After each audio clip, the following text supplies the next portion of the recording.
In the studio, I've got writer, broadcaster, journalist Emma Woolf. We're going to go through the papers. Morning, Emma. I just want to say a few words. There's an elephant in the room, isn't there? Mike's not here.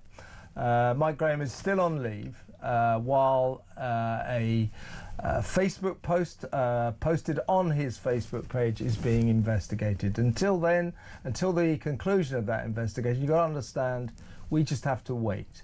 But this is his show, I'm doing Mike's show, okay? All the best to everybody.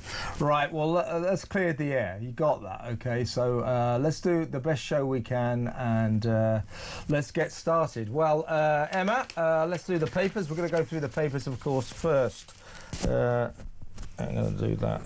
How's that? That's a bit better, isn't it? Sort of my microphone rubbing up against my shirts there. Great start. Right, seriously, let's do the papers. Obviously we're going to get on to the missing migrant, the guy who inadvertently got let out of Chelmsford Prison on Friday. We'll move on to that soon, but we're going to go do the papers first. And the first story we've got is a very strong story. It's in most of the papers, but the Mail's gone big on it. It is billions wasted on hotels for migrants. This is a report, a parliamentary report, which accuses Home Office staff of squandering billions of pounds on asylum seeker hotels and presiding over a kind of incompetence, handling a failed, chaotic, expensive system. There was a manifest failure by this department to get a grip on contracts with the private companies it appointed to house asylum seekers. These are companies like Serco, which have been making an absolute fortune. The other element of this report, Emma, is that the staff are absolutely slammed for not making any effort when they decide where an asylum seeker hotel is going to be to do an impact assessment on the local community. And we know the results of that have been catastrophic. As things stand, we've got about 103,000 asylum seekers being funded, paid for by us taxpayers around the country. 32,000 of them are in hotels. The Home Office released some pompous statements. Oh, we're clearing out all the hotels. Yes, we're going to reduce the number of hotels. Yeah, if they're so keen on reducing the number of asylum seeker hotels, how come about a month ago, wasn't it, when maybe a little bit longer, when the people of Epping succeeded in getting their asylum seeker hotel, the Bell Hotel, from where our friend Kebatu was, well, that's where he committed his offences. So they succeeded at the High Court of getting that hotel closed down. Now the government, who say we're committed to reducing the number of asylum seekers. If they're so committed to reducing the number of asylum seeker hotels, why was it after the people of Epping won that court case that the government went to court, appealed, and got the damn thing reopened again? Doesn't really project the right picture, does it? No, it doesn't. And why is it that, for example, the Thistle Hotel, near me, in Clerkenwell, why is it there are still 3 full-time security guards outside that? Why is it? And I don't care, this thing of this obsession with we're going to reduce the number of migrants in hotels, which is a very expensive way to house people. So why is it we've had 60,000 illegal boat crossings since Labour came in? Where are they going? Yeah, you can move people out of hotels, then you put them in dispersal accommodation, which is basically council homes. Do we want to be spending £15 billion on this? Do the British... This is all taxpayer funded. In a way, you're moving chess around the blooming chessboard. You know, if they're not in hotels, they're somewhere else. Yes, the government are desperate to close down the migrant hotels. They are desperate to do that because that has become the media focus, that's become the focus of protests and demos, and it's a very visible place that migrants are being housed. So they want to move them quietly out of hotels into council homes, basically.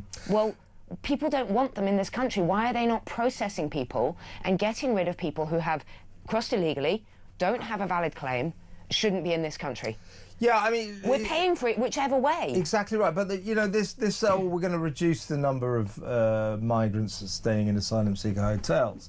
I mean, it strikes me it's just a sort of chorus that they say. They're not actually doing it. They're actually commandeering more hotels as we speak. Yeah. As I say, when the people of Essex managed through the High Court to get their local asylum seeker hotel closed down, the Bell Hotel, where at least one of the residents committed 2 sex assaults on local women, one of them 14 years old, the other one a woman who went to help her. When they got their hotel closed down, the government went to court, appealed, and got it reopened.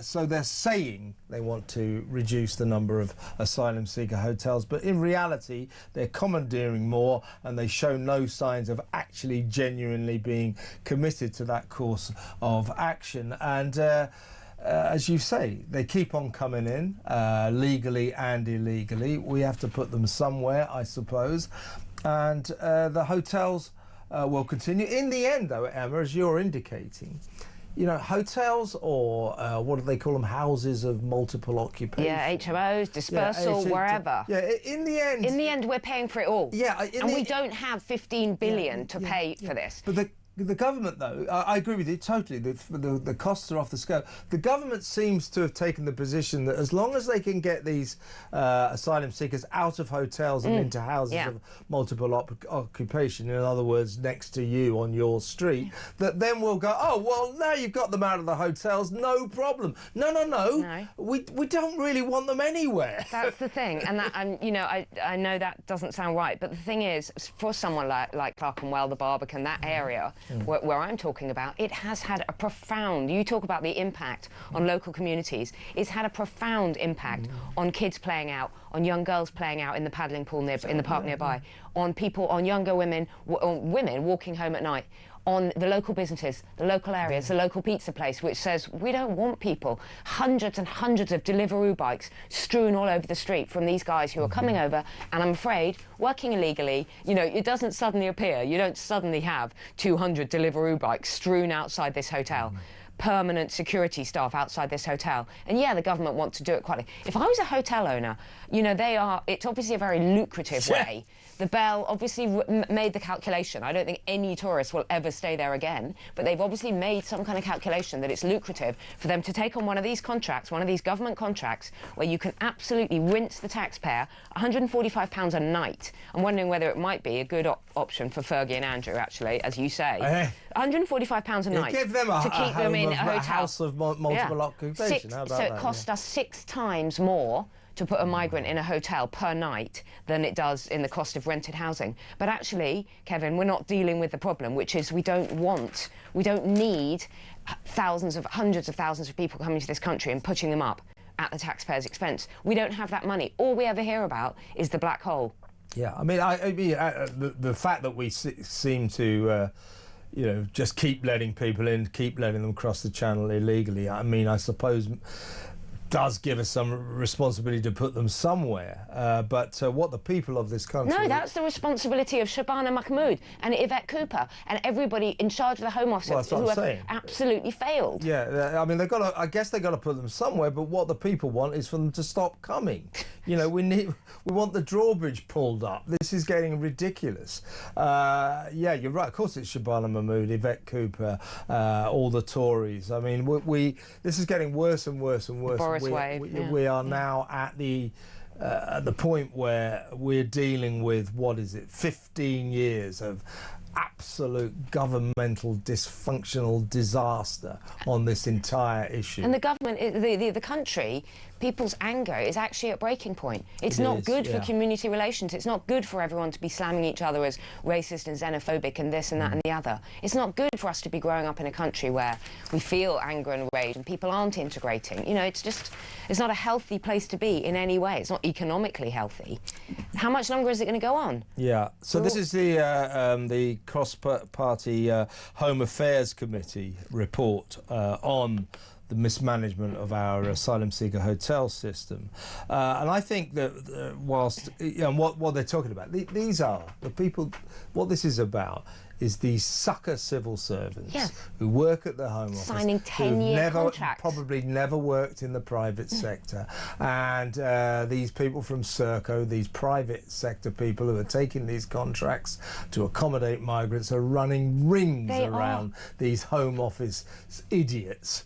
And making fortunes. I mean, Richard Tice is coming on the show in a little while, and he's going to talk about how there are stories of local councils, this is the Home Office, but paying out more than £1 million to taxi firms that don't actually exist. It's an absolute joke. But I think almost worse than the financial mess of this, and it's costing, as you say, folks, this is costing us £15 billion a year. £15 billion a year.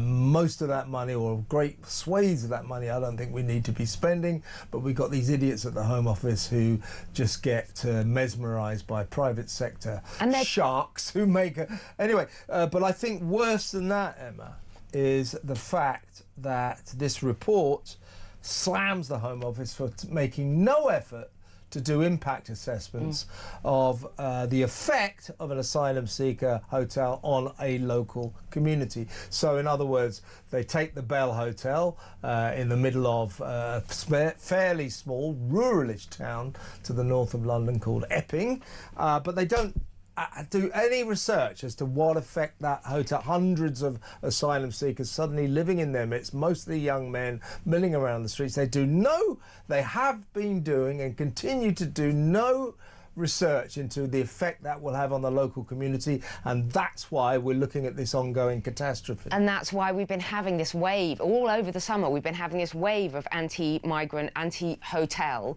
protests. They don't do the impact assessment, Kevin, because they know what people will say. We actually don't want this in our local communities. They know what people will say. They're scared of it. And the reason they're signing these contracts, there are millions that are owed back to us as well that they haven't pursued, that they haven't. And you're absolutely right about those private companies. They're laughing. They know that the civil servants are desperate to find places to put people. So they can almost write literally a figure on the back of a fag packet. And people sign up to these contracts. And look, it was agreed 4.5 billion, that contract's gone to 15 billion. And the money keeps rolling in for them, for these private companies. Someone is making a vast amount of money. Yeah, and because the people who work in the civil service, as I say, most of them probably never worked in the private sector. They have no kind of financial imperative. They're used to having a bottomless pit of taxpayers' money, and thus it gets wasted. It's been terribly, terribly wasted. What we could do with, though, Emma, is more hotel owners like Samuel Leeds. He was offered a big, massive amount of money. These are hotel owners, you know. You got a hotel, I don't know, smaller hotels, shall we say you got 50 rooms or something, and you know, if you're running a little hotel in somewhere like Cambridgeshire, it's quite hard going. Along comes someone like Serco and says, we'll give you you know, I don't know, 20 million quid for the next year, guarantee you full occupation, you don't even have to run the joint, you can go off with the money. So it's a very tempting proposition for so many hotel owners, but don't you wish there were more hotel owners around like Samuel Leeds, who turned down a £3 million migrant hotel contract in Cambridgeshire. Take it away, Samuel. They want me to house illegal immigrants in my 26-bedroom hotel here in Cambridge. I was offered by a company that offered to pay me £35,000 per month for almost 7 years. That's a lot of money. And they were going to use it to house illegal immigrants. And I said, no. Now, commercially, does it make sense? Well, I don't care if I make more money or less money. I want to run it as a hotel. On principle, that's what I decided. Sometimes you have to stick to your principles and put your values over money. Well, what a guy, but, you know, and hats off to him. But, you know, it can be a hard business running a little hotel in a rural town. And I can't find it in my heart to completely condemn everyone who says, hang on a second, you're saying to me you're going to give me £3 million over 3 years? I'll take it. The occupancy of the Bell before it was in Epping, the one that was filled up with migrants, was something like 2%. You know, it's really hard. Yes. It was a very, very low occupancy rate. Over winter, you won't get tourists coming to these small towns. So yes, it is extremely tempting. I think, you know, I'm not sure, but also this idea that we are paying. Think about the private companies. We are paying £145 a night per migrant, which is a lot more than, you know, a sort of, it's going to cost them just to put them in an HMO or whatever. So yeah, they're making a lot of money on this. They sure are. Listen, we're going to go to break now. When we come back, we will discuss it. It's all over all the papers, of course, this ridiculous weekend of chaos after Chelmsford Prison accidentally released Britain's best-known asylum seeker sex offender. It's just an extraordinary story. We will talk about that after these messages. Stay tuned, folks.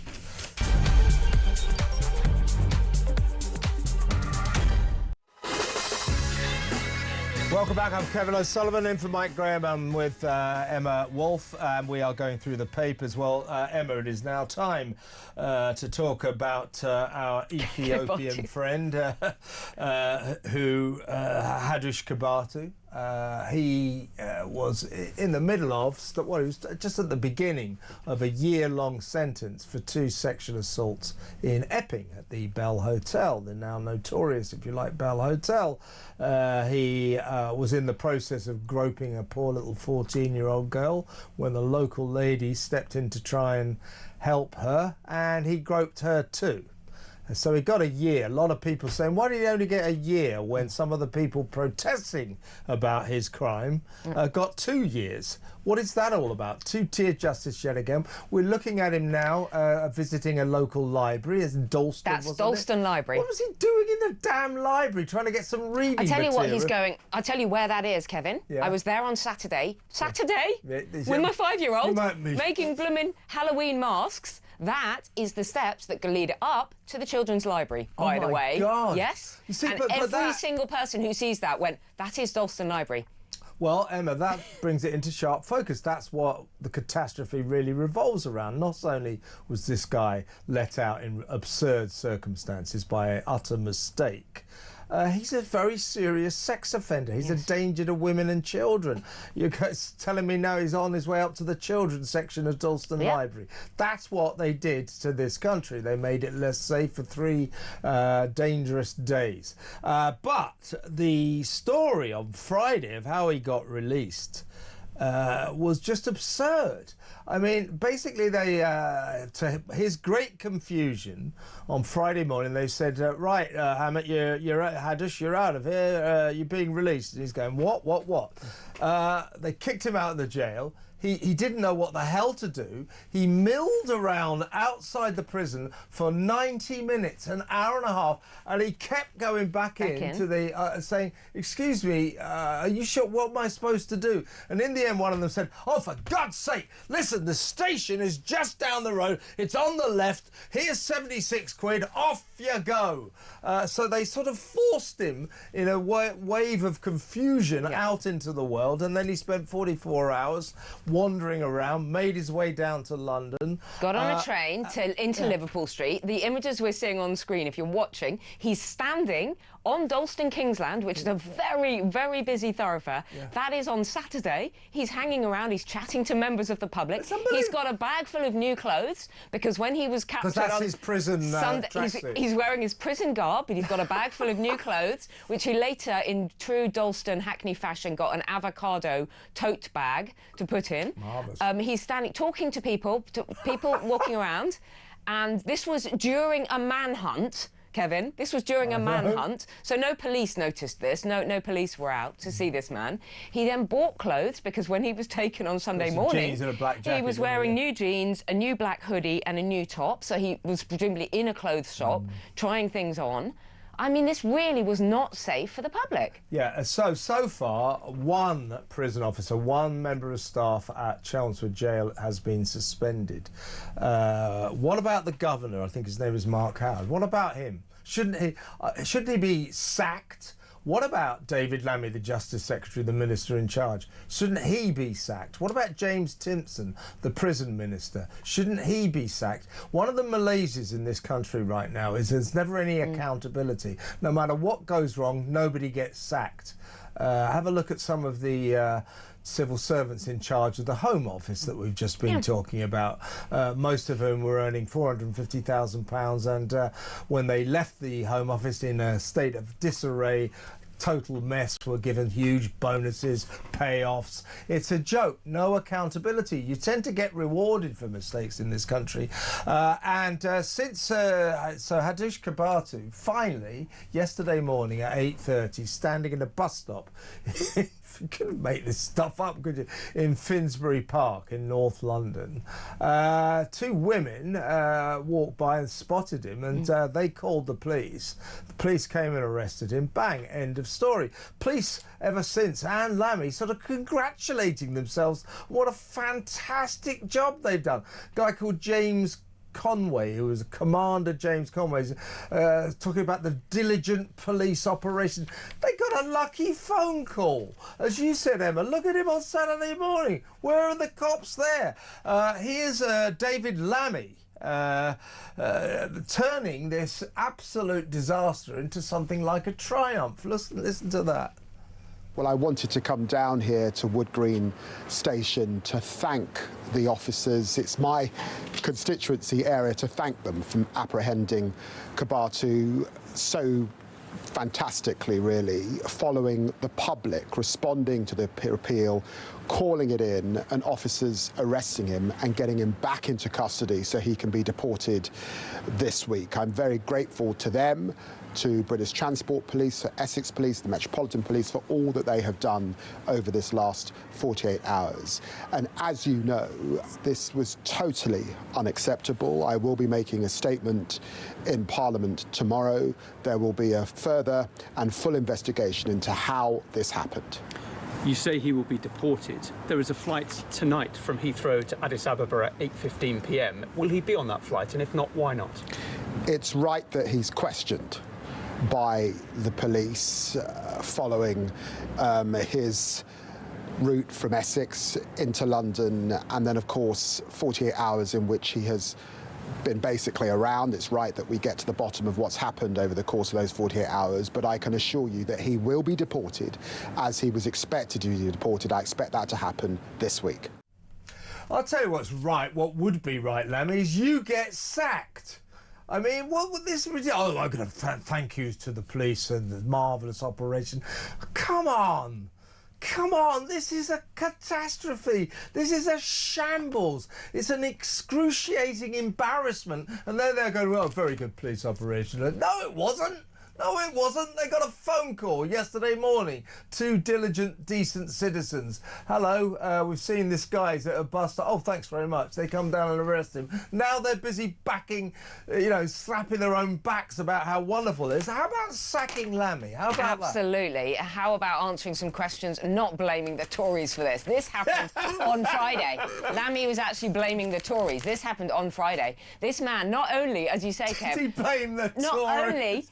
He did blame the Tories. He said this is years of failure by the Tories. Oh, not for God's sake. Went back to reception about 5 times saying, what am I doing? Why are you releasing me? With his wad of cash that he was given back that he'd entered the country with. 76 quid, yeah. Well, no, he had his 76, but he also had a substantial amount of cash that he had of himself, and they're given that back when they're released. Okay, fine. So he had that. But a delivery driver who was delivering something to the prison said, I saw this guy wandering around outside. He looked really confused. He looked really confused. There was a commotion going on because the guards were getting irritated. In his prison. Just go, will you? There's the train station. There's the station. That'll get you into London. Yeah. I mean, really. But folks, seriously, let me know what you think about this. 03444991000. I think this is very important.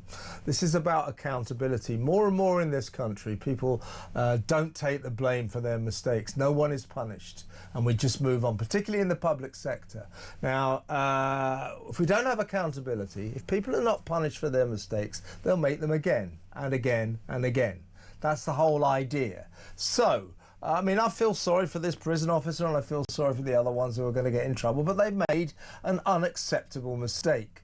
This is about being professional, not totally useless amateurs. So that guy needs to be sacked. Other people need to be sacked. I would suggest the ministers in charge need to be sacked and the prison governor needs to be sacked as well. Yes? Am I right? We can't just go, oh man, that was a thing, wasn't it? We let him out on Friday. Who'd have thunk it? Oh my God. Ha ha ha. No, no, no. People have got to take the blame. Accountability. 0344 499 1000. I think we'll go to break, and when we come back, I think we might talk about the world's worst couple, Fergie and Andrew. Apparently they want... You know, they got this massive, great house, 30-room mansion called the Royal Lodge in the shadow of Windsor Castle. Well, they finally, and the King's been trying to get them out. Well, they finally agreed to move out, apparently, but only if they're given 2 houses as a replacement. It's about time we told these two to just shove off, go away, and stick your lives where the sun don't shine. We don't want to know you anymore. Don't give them any more houses. Just kick them out. We'll talk about that next. Stay tuned.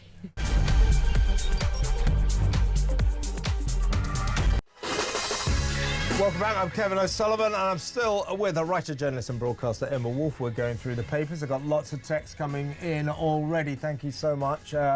Here's one for you and me, Emma. Good morning, Kevin and Emma. Great show today. Well, thank you. So far, 40 minutes in.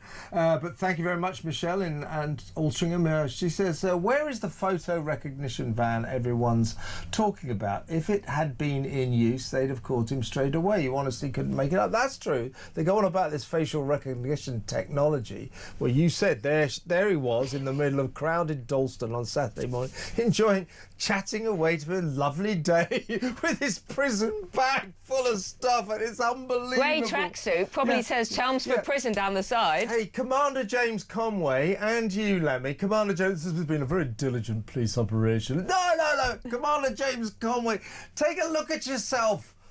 Take a look at yourself in the mirror. Don't congratulate yourself now. This is ridiculous. Sue M says, it might be Sue M, but it says here, all one word, Sue M, talking about our Ethiopian friend. How are they going to deport him? Didn't know we had a returns agreement with Ethiopia. That's an interesting point, but I mean, I assume they will get him on a plane. What I want to know, Emma, is when he gets to Ethiopia, what happens to him? Does he just get released? Because I don't find that at all satisfactory. It's all very well saying, oh, these criminals who break our laws, asylum seekers, let's just send them back to their home countries. Most of their home countries are what we call euphemistically developing countries, third world countries. Couldn't organise, they're even worse than us, couldn't organise a booze up in a brewery. So these people like our friend here, our Ethiopian friend, my fear is, well, oh, deport, get rid of them. So we deport them and then they walk free. So they don't get, this guy potentially, basically doesn't really get punished for sexually assaulting 2 British women. I don't like that. I disagree with you. I think I don't want them in this country. I don't want to put them up in prisons at the taxpayers' expense anymore. Send them back. I don't want them to go free. I don't care. They committed crimes in this country. We don't want them in this country. This is the problem. Taking on all the world's problems, taking everything on ourselves, taking these criminals and dealing with them here. I don't want to put him in prison for the next 20 years. What about the two? They would probably prefer him not to be in this country. If we can't keep him safe in this country, we clearly can't keep him behind bars. I think you have to say to women who've been sexually assaulted, oh, this guy that sexually assaulted you, we're going to let him go, he's going to be free. How do you feel in Ethiopia? So Ethiopia have to deal with him. And nobody should like that. That is wrong. It is wrong. These people should be punished for their offences. But hopefully, I don't know, we'll have to look into this. Hopefully, when he gets back to Ethiopia, he goes into an Ethiopian jail. Which won't be fun. But I can say that again. It'll be a lot nastier than Chelmsford, and I bet they don't release him by accident. Right, well, let's move on anyway. Let me know what you think about that fiasco, obviously. 0344 499 1000. Talking of fiascos. Yes, Two indeed. pads, Andy. So, you've been following, we've all been following with great interest, his domestic arrangements, this lying prince. I didn't assault Virginia Griffith on 3 different continents. I say you did. I say you did. I say you're lying because you are a liar. We know you're a liar. Because you said, you told Emily Maitlis, I've cut off all contact with Jeffrey Epstein, I'll never be it. And now we know 3 weeks later there's a email from Andy to Epstein saying, oh yeah, it looks like we're in a bit of trouble. Don't worry, it'll all pass over. We can play again soon. So, Andy is a liar, so anything he ever says, you know, we can't trust. Fergie's a liar too, for the same reason. She said, I'll never talk to Epstein again. And was emailing him. But, you know, they're not going to cut off contact with... They don't care whether he's a paedophile. What they cared about was the fact he was a billionaire who was prepared to give him a few bucks. So, anyway... it's been this long-running saga where the King has been trying to get him to leave Andrew, this is, and Fergie, the 30-room mansion, the Royal Lodge, where the Queen Mother used to live. He's got this, what we're told is a cast-iron lease, which goes on to... Peppercorn rent. Yeah, peppercorn rent. Anyway, the word is today, that's hence the headline 2 pads, Andy, that he's agreed... or this awful couple have agreed to move out, but only on the basis that they are given 2 homes in Windsor Great Park in return. One would be Frogmore Cottage for Andrew. This is where Meghan and Harry used to live, and they spent like millions of pounds doing it up, so it's probably a very nice place. And the other pad, massive pad they want is the rather euphemistically named Adelaide Cottage, which is about the size of a mansion. You know, it's a castle or something. But anyway, Adelaide Cottage is where William and Kate and the kids currently live. They're about to move into a much bigger place. And so Sarah Ferguson and Prince Andrew have said, we'll move out of Royal Lodge if we get 2 houses. I say... you move out of Royal Lodge and we put you into a house of multiple occupation in Sunderland or somewhere like this. I think so. Seriously, though, I think we kick them out of the Royal Lodge and we say, don't care where you live. Sort it out yourself. The King really needs to get a grip on this. Yeah, all this nonsense has been swirling around for months and months. This thing about we want to evict him, but we can't. I'm sure there are ways to do this. Do you realise how large Royal Lodge is? I know it's 30 rooms, and we all say that. 40 hectares, that's the size of 60 football pitches. That's the garden. I know. He's been living there. He and Sarah Fergie, are divorced. They've been living there in this vast, vast kind of castle place. They now want 2 separate homes, a mile apart. So they're going to have this, like, cosy little ménage à deux, you know, with these 2 very lovely, and they're both, as you say, called cottages. Frogmore Cottage, £2.4 million renovation. That's not a cottage, but anyway, that one was very nice. Call them cottages. Yeah, they call them cottages. Adelaide Cottage, where the future King and Catherine are currently living with their 3 children.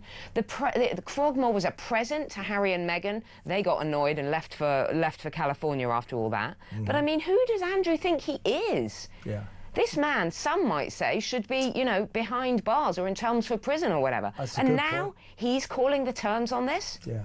Now, here's another thing. Let me know what you think about this, folks. But the King... again, you know, he's handled this very, very badly. And I think he tried to get away with it, to sweep it under the carpet. Oh, my brother has agreed not to be known as the Duke of York. Not to use his titles. Or the Earl of Inverness. Not good enough. Not good. He said, I don't want to bother Parliament. It's too busy for this Act to go through. It would take 10 minutes to get this Act through Parliament and it will get voted. So I think he's trying to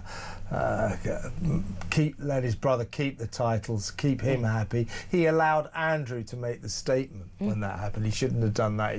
He should have released the statement. So my point is, let me know what you think, folks, and you tell me what you think, Emma. I think that the Act of Parliament that the King doesn't want, to strip his brother officially, fully, of his 3 titles, his 3 royal titles, Earl of Inverness, Baron Killalea, and of course the Duke of York. I think that we the people of this country should demand that that Act of Parliament goes through. Do you agree? Absolutely. And there is, very interestingly, the Lib Dems have tabled one of their opposition amendment discussions. So for the first time, or for the first time in many, many decades, Parliament are going to discuss the royal family. They're not, they traditionally don't criticise the royal family. So there's going to be a big discussion on that. Yeah, why? There's enough to criticise there. Why aren't our MPs allowed to discuss our royal family? That kind of ludicrous, outmoded, anachronistic deference has got to end. Yeah, absolutely. This is going to pile pressure on the King as well.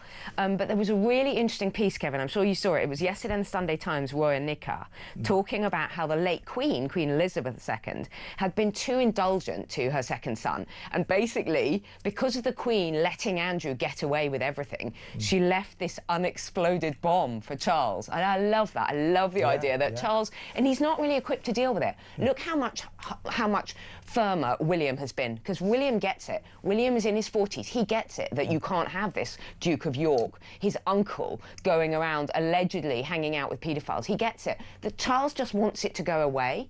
Yeah, exactly. You know, oh, it's so nice. You know, I mean, why did he pay over £10 million if he'd never met this woman? Yeah. Oh, no, he's the whole a liar. thing stinks. He's a liar. He's a liar. We know he's a liar. As you say, I've never met this woman, but I'll give her £12 million to shut her up, to take me to court. Well, if you've never met her, why would you give her 12 million quid?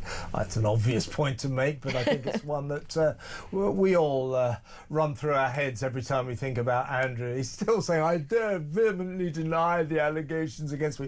Well, of course, Virginia Giuffre's posthumous book came out last week called Nobody's Girl, very harrowing, where she chronicles in painful detail what happened between her and Andrew on 3 different continents.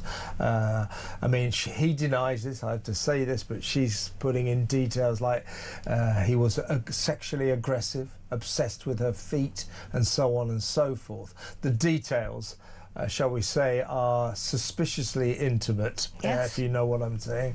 Yes, Prince Andrew, what do you think? What have we got here? This is from Sharon. Sharon, good morning, Kevin and Emma. Good to see you both this morning. I am sick of Andrew. I can't understand why Charles doesn't get rid of this man. He is such an embarrassment. Why is Andrew making all these demands for him and Fergie? It's a good point, Sharon. It's a good point. He's not in a position to make demands. He's really not. I wouldn't even give him your council house in Sunderland. He can go and take care of himself. Look, he and Fergie have spent poor many... Sunderland. Sunderland doesn't deserve it. Sunderland's a lovely place. They don't deserve this. And look, he can go to, his chalet in Switzerland. He's got plenty of friends around the world. I think he and Fergie need to get their passports and get to the airport and take themselves off somewhere else. This is from Mears in Shropshire. Well said, by the way. Kevin and Emma, forget dealing with the migrants that are here. We need to stop the channel crossings, is a good point. Yes. The only way to stop them is to make France stop them. The only leverage we have is fishing licences. Revoke 1 licence for every illegal boat that arrives on our side. The One in, one out. Good point. Will then be puncturing and stopping the boats. They won't put up with it. I always think that we make too much about this fishing thing. We also I disagree. The only way to stop migrants is not get France to do it, because as long as we pursue that dead end, it's never going to happen. France is never going to stop them. We're going to stop them ourselves. And if we can't stop him in the mid-channel and turn them round again, if we can't do that, then we have to have a policy, in my view. You arrive here illegally, you can't claim asylum because you broke our laws. We detain you, then we deport you. If they get the message, the migrants, that once they get here, they don't get. Yes. Well, right now, the message that we give to migrants coming across the channel: if you break our laws and you break into our country illegally, you better watch out, because we'll put you in a 4-star hotel, we'll give you £50 a week benefits, we'll give you free food for life, we'll give you free doctors, free dentists and free lawyers to fight your case to stay. That's what we give them. So, what we should do is stop giving them all of that. Tell them that once you arrive, like they do in Australia and now in America, you came into our country illegally, you don't get to stay under any circumstances. Get that message through to the migrants, the cross-channel migrants, and they won't cross the channel anymore, right? Absolutely. We are such a soft touch. Yeah. There is no... Softest in the world. There's no kind of motivation for France to stop them. When they get to France, they're at the end of the road. France are almost, they need them to come here because otherwise France are going to have to deal with them and they're all going to pile up at Calais. It's always been the case that we are there are so many pull factors. We've got to have deterrence. We've got to have... we can't keep being the soft touch, the welcoming, open arms and giving them everything because then they keep coming. Exactly right. It's just absurd. By the way, we used to allow 76% of asylum applications used to be accepted. Yeah. They've sort of raised their game a little now, but we still allow 48% of all asylum applications to be approved. That is by far and away the biggest percentage in the world. The nearest to us in Europe, I think, is Germany. No, it's France.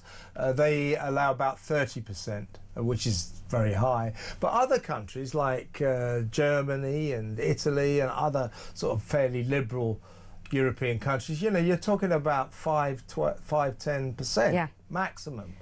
So we're allowing 48% to stay. Again, that's not a deterrent. That's an enticement. And don't get me started on the one in, one out. One in, one out, one fish, one out. But listen, also, Kevin, the 52% that aren't turned down, do you really think that they are immediately detained and deported? Because they're not. No, you're right. So even the 48%, OK, they're here legally, they get presumably ILR, whatever. They get their indefinite to remain forever and ever. What about the rest of them? I think people just remain and stay because look at the chaos at the Home Office. They stay here, they go underground, they work on the black market, and they don't leave.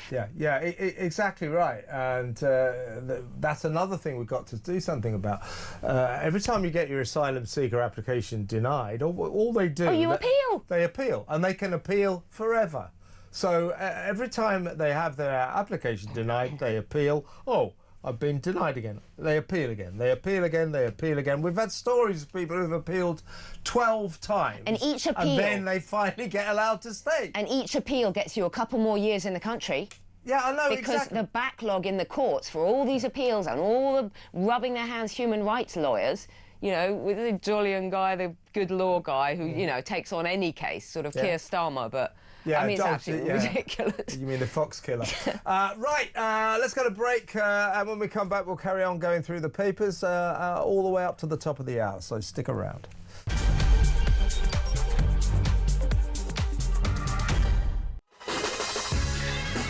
Welcome back. I'm still with Emma Woolf, writer, journalist, broadcaster. She cycled in this morning about like 3:30 in the morning. I was thinking, if I had gone past, I'd go, who's that mad woman on a bicycle in the middle of the night? But anyway, it's good to have her on board. Let's talk about something serious, though. This is page 17 in The Sun. It's in the Daily Telegraph as well. The headline is Khan grooming cover-up claims. The Metropolitan Police, this is a fact, this isn't a claim, are probing 9,000 historic cases potentially of sexual abuse of young females. In other words, rape gang stuff as well. Now, the emerging, developing story, Emma, is that Sadiq Khan, I think outrageously, is trying to deny that there's any problem at all with rape gangs in London. Now, this is what the towns across the north, Rochdale, Rotherham and all those places, this is what they did. For many years, they pretended it wasn't happening, because they didn't want to seem like they were Islamophobic, because the perpetrators, as we know, are mainly Muslim men of Pakistani heritage. They didn't like the idea of that. And they just didn't... They sort of make their towns look bad. Yeah. So they tried to pretend it wasn't happening. They turned a blind eye. Coppers, teachers, social workers, local politicians, and the rest we know is rancid history. We are now sitting on the worst ever sex scandal in this country, with as many as 250,000 victims, vulnerable young white girls mainly, many of them underage, who deserve justice. The Mayor of London is doing what those towns did. He is pretending it doesn't happen here. You saw Susan Hall, the redoubtable Tory leader in the London Assembly, quizzing him the other week, saying, well, rape, and he kept going, what do you mean rape? Rape? Grooming? I'm sorry. Do you mean county lines? No, Sadiq Khan. You may have read about the grooming gangs or the rape gangs in the newspapers. You might have seen it on the TV. I don't know. He acts like he doesn't even know what the concept is. Exactly. And this is not just, as you say, turning a blind eye. This is cover-up, Kev. There was cover-up on a huge scale across those towns in the north. And Sadiq Khan, who's been manfully pressed on this issue by Susan Hall, the redoubtable, brilliant Susan Hall, who asked him 9 times about grooming gangs. And I'm glad you're calling them rape gangs, because this isn't grooming. They're not grooming. You groom It's a people euphemism. for success. You groom people, you know, you groom a dog or a cat to make them look lovely. Grooming gangs is a appalling way to describe what those young girls went through. Yeah. And it is almost all exclusively white girls. And you know, they were turning a blind eye because they did want to inflame community tensions. What, so you think it's okay for young girls in your towns to be passed around like pieces of meat by taxi drivers? This is absolutely appalling. So Sadiq Khan has been saying, I'm not clear what you mean by this. Yeah. He said, oh, there's absolutely no indication and no reports of this. There's plenty of indication, and I think he's in big trouble here, skating on thin ice. Emma, fantastic first hour. Thank you so much. Our thanks to Emma Woolf, writer, journalist, broadcaster.